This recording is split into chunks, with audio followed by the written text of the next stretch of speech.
Toshkent tumani axborot kutubxona markazi taqdim etadi. Yozuvchi, publitsist, davlat va jamoat arbobi Sultonov Xayriddin Madriddinovich tavalludining 70 yilligiga bag'ishlab buktreyler tayyorlandi.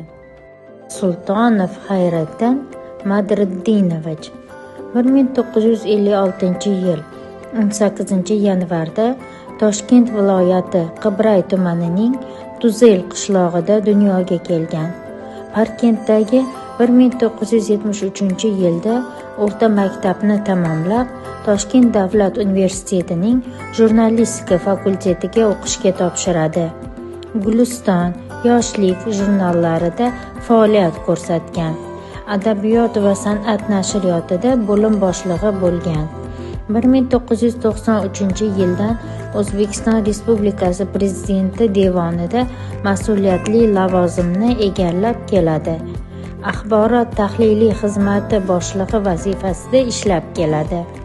2000-yilda O'zbekiston Respublikasi Prezidentining jamoat ishlari bo'yicha davlat maslahatchisi, so'ngra O'zbekiston Respublikasi Prezidentining madaniyat bosma va ijodiy tashkilot ishlari bo'yicha davlat maslahatchisi lavozimida ishlaydi.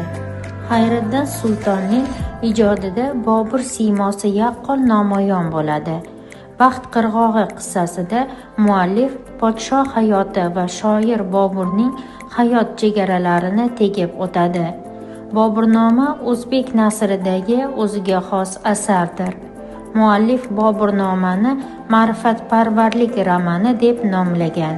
Uning ssenariylari asosida Changak, Moziydan bir sahifa, Mehrobdan chayon, Esda qolarli yoz xotiralari, Tushlarim sen haqingda kabi badiiy filmlar suratga olingan. Xayriddin Sultonov shuningdek Abdulla Qodiriy va uning romanlari haqidagi esselar muallifi hamdir.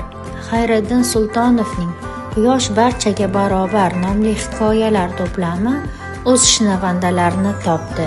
Keyinroq Bir kecha ertaga, Ona yer, Hayot esa davom etadi kabi hikoya va qissalar to'plami chop etildi. O'zbekiston xalq yozuvchisi Xayriddin Sultonov 1996-yil Shuhrat medali bilan, 2003-yil Mehnat shuhrati ordeni bilan mukofotlangan.